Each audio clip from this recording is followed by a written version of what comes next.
Hi, dear friends, some words of Torah for the seventh day of Pesach.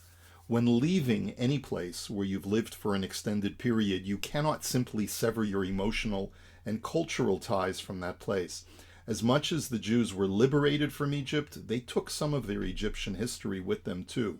Our Torah reading from Parshat Bishalach notes that our leader Moshe wasn't interested in taking the wealth of Egypt with him. Instead, Moshe focused on extracting Yosef's remains, something that is known as Atzmot Yosef from Egypt. Moshe took the Atzmot Yosef with him because Yosef had imposed an oath upon Bnei Israel that when God would redeem them, they would bring his remains with them. Now, what is the significance of taking Yosef's Atzmot with us?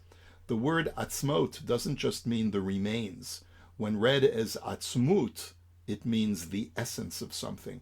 When leaving Egypt, Moshe took something from Egypt that represented the essence of Joseph, our ancestor who was responsible for bringing us to Egypt in the first place.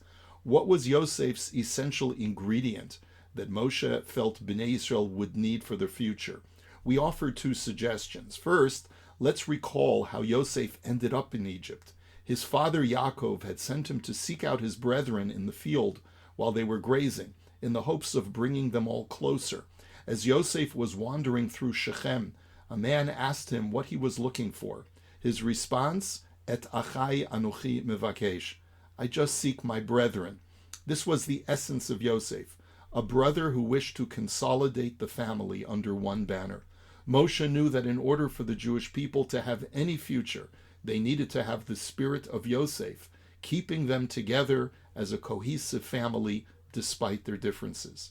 Secondly, Atzmot Yosef. Let's recall that during all those years of Yosef's servitude to Potiphar and during his years in prison afterwards, Yosef never lost his faith. He believed with every fiber of his being that he was part of some divine plan and that God would save him from the pit of squalor.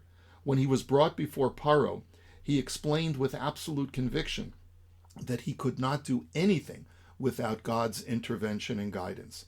This is how Yosef lived his entire life in Egypt. This absolute faith amidst adversity was the other ingredient that Yosef introduced to his Jewish family.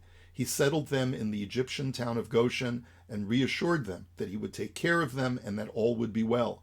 Before he died, he instructed them that at some point in the future, Hashem would take them out of Egypt, and he requested that they take his remains with them. This very charge stayed with Bnei Israel throughout their years of bondage and gave them the hope and optimism, exactly what a slave needs in order to persevere through a painful life. These two vital ingredients, staying together as one family and one people, and having faith and optimism that Hashem is with us, are the atzmut, the essence of Yosef, and what Moshe took out of Yosef with him during the Exodus. Our sages teach us that Yosef's remains traveled side by side with the Holy Ark, the Aron HaKodesh, the Ark that traveled in front of the Jewish people as they wandered through the desert for 40 years. Every time they would look in front of them, they would be reminded of these two vital lessons. Yosef's very name implies both of these ideas. Yosef is derived from the word asaf, which means to gather disparate things together, bringing the family together.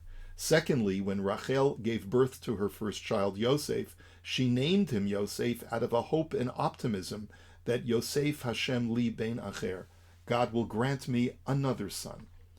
Yosef's unity and optimism stay with the Jewish people to this very day.